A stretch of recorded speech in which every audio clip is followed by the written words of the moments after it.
Give you your first new Mac user pro tip because it's one of my favorite things to do, and I want to show you how to turn your notifications off, but you've probably already figured it out. If you go up to the Apple and you go System Preferences, notifications have their own System Preference panel. So if you click on that, you can have some global options here, so you can control when they show up or if they show up when the display is asleep.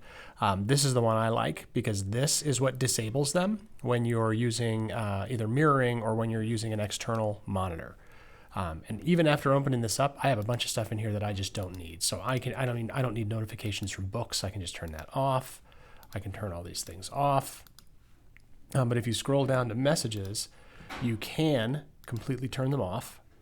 Or what I like to do, or what I think you want to do, is turn off the banners that pop up. So you could just select no alert so they don't come across your screen, but you'll still hear a sound and the app icon will still get a 1 over it. So this might be how you want to set it up, or you can completely turn messages off. The next pro tip, I'll show you how to do a free screen recording using the built-in tools so you don't have to use something like Screencastify. That's for another day.